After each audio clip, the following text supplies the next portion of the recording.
My name is Amelia Rhodes, and I'm 35 years old. I've lived in the same city my whole life. Same skyline, same river cutting through downtown, same coffee shop on the corner where the barista doesn't need to ask my name anymore. For a long time, that sameness felt like proof that I was stuck. Then I met Lucas, and for a little while, I thought maybe it meant I was steady. We'd been together for about 8 months when he said the thing that cracked something quiet and essential inside me. 8 months of what I thought was real, different. Not the casual, half-done situationships and almost relationships I'd wasted my early 30s on. Lucas felt intentional. He showed up on time, remembered what I said, asked follow-up questions days later.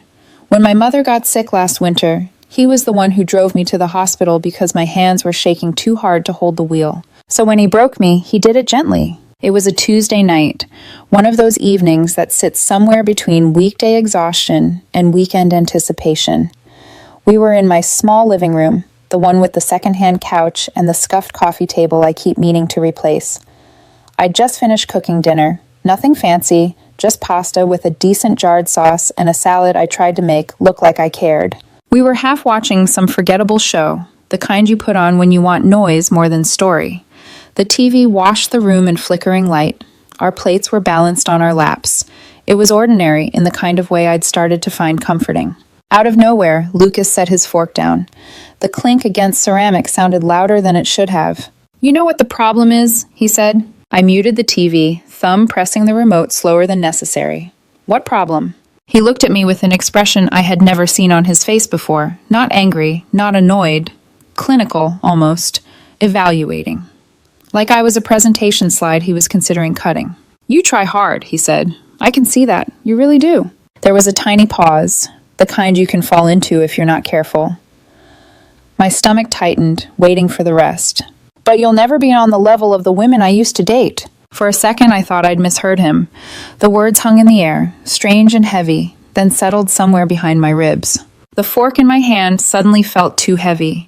I set it down slowly, wiped my mouth with a napkin I didn't need, and said very softly, "All right." That was all. No breakdown. No dramatic speech. Just 2 syllables and the sound of my heartbeat pounding in my ears. He blinked, surprised. I could see it. He'd expected a reaction. Defensiveness, an argument, a point-by-point rebuttal of my worth. Maybe he'd even rehearsed it in the mirror, preparing to soothe me after he'd been honest. "That's it?" he asked. "Just all right?" "What do you want me to say?" My voice sounded flat to my own ears, like it belonged to someone else. He shrugged, picked his fork back up, but he didn't take a bite. "I don't know. I just thought you should know where we stand." Where we stand. As if he hadn't just shoved me off the edge of something. I nodded and finished my dinner in silence, chewing and swallowing on autopilot. He kept glancing at me, waiting for me to break the way he'd predicted. To cry, to beg, to promise I'd try harder. I didn't. Inside, though, something was folding in on itself. The thing is, I'd heard about the women he used to date. A lot. Lucas was generous with their stories. There was the one who always had front-row tickets to concerts, the one whose passport was stamped to death, the one who got flown out to Paris for a weekend just because she needed a reset. He never said their names, but he painted them in glossy detail. Expensive dinners, last-minute trips, glamorous parties. Women who sounded like they belonged in a different life with a different kind of man. I never tried to compete with them. You can't beat ghosts. You can only hope the living person in front of you remembers you're real. That night, Lucas left earlier than usual. He kissed my cheek in the doorway like nothing had happened, like he hadn't just told me I was permanently below some invisible line. I stood there after the door closed, hand resting on the knob, listening to his footsteps fade down the hall. I didn't feel angry, not yet. I felt tired, like I'd been running a race I didn't know I'd agreed to, and someone had just shown me the finish line was always going to move. For a week, we didn't talk about it. He still texted me good mornings and sent memes during meetings. We saw each other twice, once for coffee, once when he swung by to drop off a charger he'd borrowed. It was as if he'd decided that one hard truth cleared the air and we should move on. Part of me wanted to force a conversation. The bigger part of me wanted to see what he would do without prompting. On Friday, he texted, "Can we do dinner at your place tomorrow? I'll bring wine." I stared at the message for a long time, nearly ended things right there, fingers hovering over the keyboard. Instead, I typed back, "Sure, 7's fine." Maybe he'd apologize. Maybe he'd explain.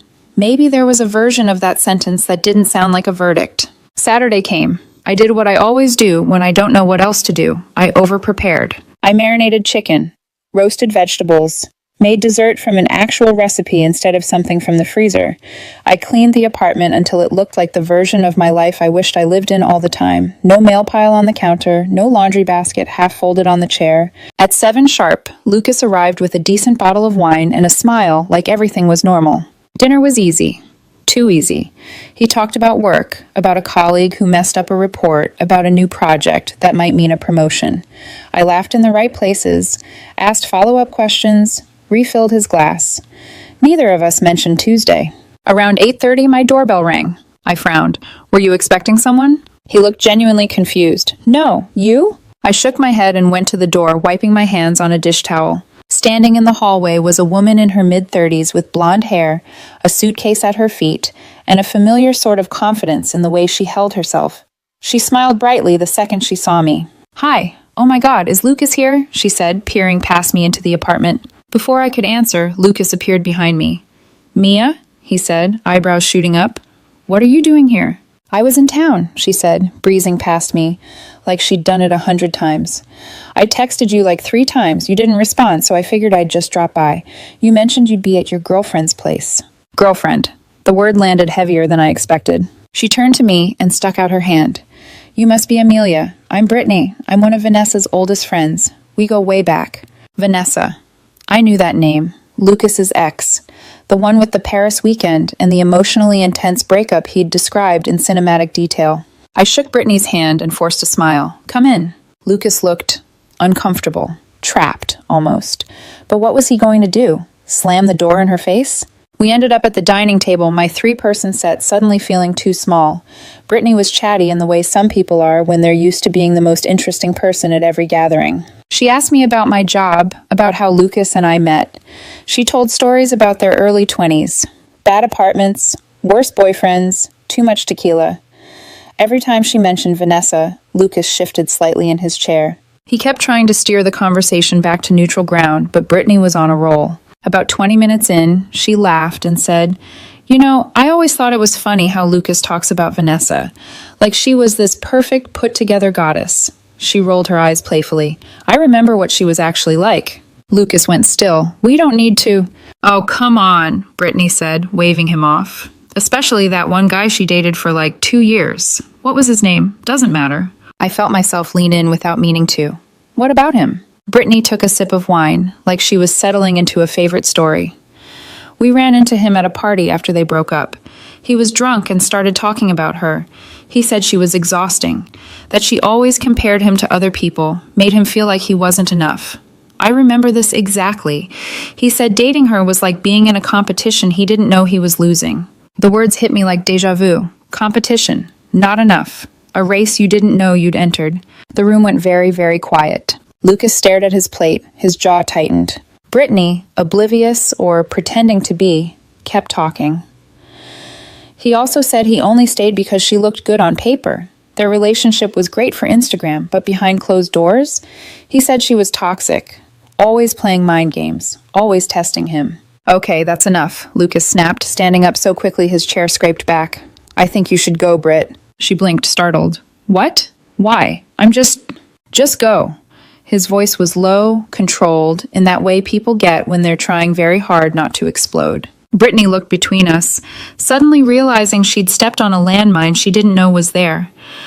Okay, I'm sorry if It's fine, I said automatically, even though nothing about this was fine. She gathered her things, hugged Lucas quickly, then gave me an apologetic little grimace on her way out. The door closed with a soft click. Silence swallowed the apartment. I sat there, hands folded in my lap, feeling the echo of that man's words. Words I'd never heard, but somehow already knew. Is that true? I asked finally, my eyes on Lucas. About her. About the comparisons. He dragged a hand over his face. Her ex was bitter. You know how people get after breakups.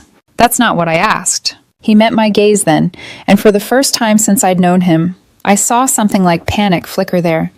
He opened his mouth, closed it, then grabbed his jacket from the back of the chair. I need to go, he said. You can't just leave after... Watch me. He walked to the door, opened it, and didn't look back. I sat there and listened as his footsteps retreated down the hall, then rose and went to the window just in time to see his car pull away, taillights glowing red in the dark. I stood there for a long time, watching the empty street, feeling the shape of a realization I couldn't name yet, pressing up against my chest. Maybe I hadn't been the only one in a competition I didn't know I'd signed up for. Lucas didn't reach out for 3 days. Not a text, not a call, not even the passive-aggressive Instagram story he usually posted when he felt misunderstood. The silence was so complete it felt curated, designed, like he was trying to teach me something, or punish me for a truth he wasn't ready to look at. On the 4th morning, his name lit up my phone. It wasn't a short message.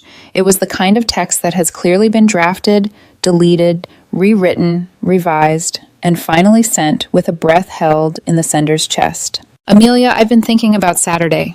Brittany was completely out of line. She didn't know what she was talking about. She barely even knew Vanessa, not really. And honestly, I think she gets off on stirring up drama. I don't want our relationship affected by some exaggerated story from a random party years ago. I need you to trust me. That was the whole message. But what struck me wasn't what he said, it was what he didn't. He never denied any of it. Not the comparisons, not the emotional games, not the pattern. He only called the ex's ex-boyfriend bitter and Brittany dramatic. My phone rested on my thigh, the message still glowing on the screen, while my mind replayed moments from the last 8 months with a new, sharper clarity, like someone had finally turned on the overhead lights in a dim room I'd been pretending looked cozy. The times Lucas had mentioned his exes in ways that seemed harmless, but left a lingering ache. Vanessa always dressed up when we went out. Casey never needed reassurance like that. Rachel used to surprise me with tickets or trips. It was her thing. Little comments, tossed casually, but always landing like small stones in my chest. And now, after hearing Brittany's story, the shape of the pattern was unmistakable. Lucas admired women who made his life look better on paper, and feared the ones who made him feel ordinary. I wasn't sure where I fell, maybe somewhere in between, maybe nowhere at all. I didn't respond. Not immediately. I let the message sit there while I moved through the next few days with a quiet, heavy awareness. One I didn't know what to do with yet. Then, almost a full week after Brittany's visit, I heard a knock at my door. It was almost 10 at night. I opened the door to find Lucas standing there, hair messy, eyes red-rimmed like he hadn't slept. He was holding his phone in one hand, as if he'd been rehearsing something from its glow the entire drive over. "Can we talk?" he asked. His voice wasn't cold this time, it wasn't controlled, it was fragile. I stepped aside, letting him in. He walked past me and stopped in the middle of my living room, the same place he'd told me I wasn't on the level of his exes. The irony wasn't lost on me. We sat on opposite ends of the couch, the air felt like static. "I've been thinking a lot," Lucas said finally, fingers twisting together, about what Brittany said, about everything. I waited. "Maybe I have been unfair to you," his voice cracked a little. "Maybe I do compare too much." There was a long pause before he lifted his eyes to mine. "But it's because I have high standards, Amelia. Is that so wrong?" I inhaled, slow and steady. High standards are fine. Treating someone like they'll never be good enough is different. He flinched, a small involuntary reaction. "I never said that," he whispered. "You literally said I would never be on the level of the women you used to date." He closed his eyes, like he wished he could rewrite the moment by sheer will. "I was upset that day. I didn't mean it like that." "How did you mean it?" His mouth opened, closed, opened again. Nothing came out. For the first time, I realized Lucas wasn't cruel. He wasn't calculating. He wasn't even malicious. He was lost. Lost in a script he didn't know he'd memorized. One where love was a performance review and intimacy required constant comparison. But recognizing the source didn't soften the impact. "Lucas," I said gently, "we both know this isn't working." He looked shattered. "I don't want to lose you." "You don't have me," I said softly. "You have some idea of who you want me to be, and I can't be that person." His breath shook as he stood.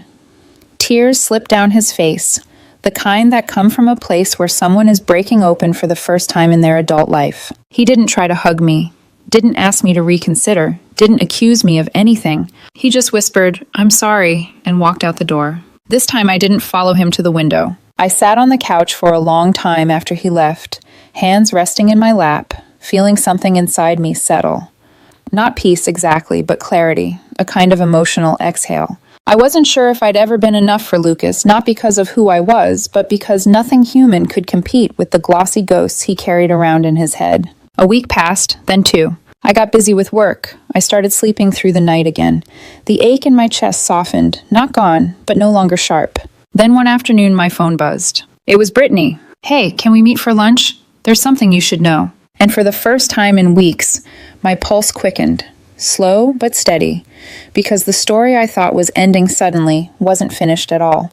Brittany chose a quiet cafe downtown, the kind with warm lighting, plants hanging from the ceiling, and indie music humming low enough to fade into the air. When I walked in, she was already there, stirring her iced latte with the kind of nervous energy people have when they're about to say something they debated keeping to themselves. She stood when she saw me. "Amelia, hey." "Hi," I said, sliding into the seat across from her. "You said there was something I should know?" Brittany exhaled, long and heavy, like she'd been holding the breath all morning. "I've been thinking about that night," she said carefully, "and I probably shouldn't be getting involved again. But I feel like you deserve the truth." Something cold pressed against my ribs. "Okay."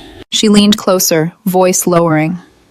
"I talked to another friend of Vanessa's, someone who dated the guy I mentioned that night. The one who said all those things about her." I nodded, waiting. "Well, he wasn't the only one. Apparently a lot of the things Vanessa used to brag about, trips, expensive dates, all the grand gestures Lucas probably told you about, they were exaggerated, sometimes completely made up." "Made up?" I repeated. "Yeah," Brittany grimaced. She wanted people to think she was living this incredible, glamorous life. But half the time she was just posting things that weren't real. The ex who supposedly flew her to Paris? He told people he bought both their tickets on discount, and she turned it into a luxury getaway story. Stuff like that. I sat very still, because suddenly everything clicked. Lucas hadn't been comparing me to real women. He'd been comparing me to myths, polished illusions, Instagram-ready highlight reels, stories told with just enough truth woven in to make the lies believable. "So he was comparing me to fantasy," I said slowly. Brittany's expression softened. "To something that never existed. Not really." It hit harder than I expected. The relief, the anger, the absurdity of it all. "I'm telling you this because you looked crushed that night," Brittany continued, "and you shouldn't have been. None of what she made him believe was true. Not the glamour, not the perfection, none of it." I nodded, grateful in a way words couldn't hold. "Thank you." She reached across the table and squeezed my hand once, quick and sincere. "You're better off, I promise you." We talked about other things after that. The weather, work, the best place nearby to get dumplings. But her words stayed with me long after we parted ways. Because the truth had finally crystallized. I had spent 8 months trying to be enough for a man who measured reality against someone else's fiction. And I was done doing that. 3 weeks later, rumors trickled through mutual acquaintances. Lucas was seeing someone new. A woman who checked all the boxes. Perfect on paper. Of course. She was polished, elegant. The kind of woman who always looked effortlessly put together. The kind of woman Lucas talked about in the abstract, like an ideal he'd been saving space for. Honestly, I felt nothing when I heard it. Not jealousy, not bitterness, just a quiet awareness that patterns repeat until people learn to break them. And then, one Thursday afternoon, Brittany texted again. "Saw Lucas's new girlfriend last night. We were at a group thing. You're not going to like this." Before I could respond, another text came through. "He's already doing it again." I stared at the message until it blurred. We met for coffee later that week. Brittany looked worn out, frustrated in the way friends get when they want to shake someone they care about into self-awareness. "It was the same thing," she said, stirring her drink. "The whole night, Lucas kept making these little comments, how his ex used to cook like this, or dress like that, or plan spontaneous trips. You could see his new girlfriend trying to smile through it, but she looked lost, like she was trying to decode a test she didn't know she was taking." A familiar ache bloomed in my chest, old pain, but softer now, like pressing a bruise that had mostly healed. "He hasn't learned anything," Brittany said. "He's still chasing some impossible standard." "Because he never realized it wasn't real," I murmured. She nodded, lips pressing together. "Exactly." I left the cafe that day feeling something unexpected. Gratitude. Not for the hurt, not for the months I spent trying to earn something that should have been freely given, but gratitude that I got out. before I shrank myself into someone unrecognizable. 4 months after the breakup, on a quiet Sunday afternoon, I ran into Lucas. I was in a bookstore, fingertips brushing the spines of new releases, when I heard a familiar voice behind me. Amelia? I turned. He looked different. Not bad, just diminished, softer around the eyes, shoulders not quite as straight, like the shine he carried back then had been buffed down by something real. Hey, I said. How have you been? He asked, trying for casual but landing closer to fragile. I'm good. You? He hesitated. Actually, not really. I waited. Can we talk just for a minute? We walked to the cafe next door and sat by the window. He ordered tea, didn't touch it. I broke up with her, he said abruptly. The new girl. I heard, I said gently. It was me, he said, voice low. Same pattern, same problems. I kept comparing her to, I don't even know who anymore. Someone perfect, I guess. Someone better. Someone who doesn't exist. I didn't say anything. He continued, staring at his hands. I started seeing a therapist. After the breakup, after the second one in 4 months, actually, I figured maybe the problem was me. He swallowed hard. And it is. There was no defensiveness this time, no justification, no pretty words to soften the truth. Just honesty, raw, shaky, unarmored. I don't expect anything from you, Lucas said finally, lifting his eyes to mine. I'm not here to fix things or ask for another chance. I wanted you to know I see it now. What I did, how I made you feel, and I'm sorry, Amelia, you deserve better. The apology didn't heal anything. It didn't rewrite what happened, but it settled something in me. We talked for a few more minutes, light topics, safe spaces. Then he stood.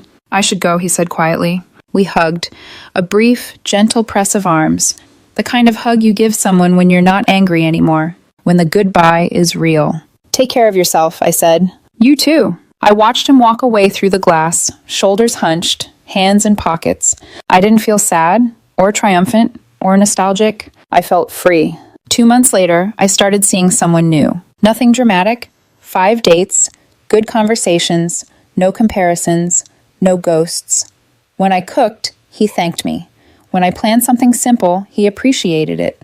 When I laughed, he looked like he actually saw me. It felt unfamiliar, like I'd been carrying weight for so long that I forgot what it felt like to stand up straight. And Lucas? Word is he's still in therapy, still trying to unlearn patterns built long before me. I hope he succeeds. Not for us, we were never meant to be, but because everyone deserves the chance to stop running after illusions, the chance to see what's real. If there's anything those 8 months taught me, it's this. When someone tells you who they are, believe them the first time. And when someone makes you feel like you're always falling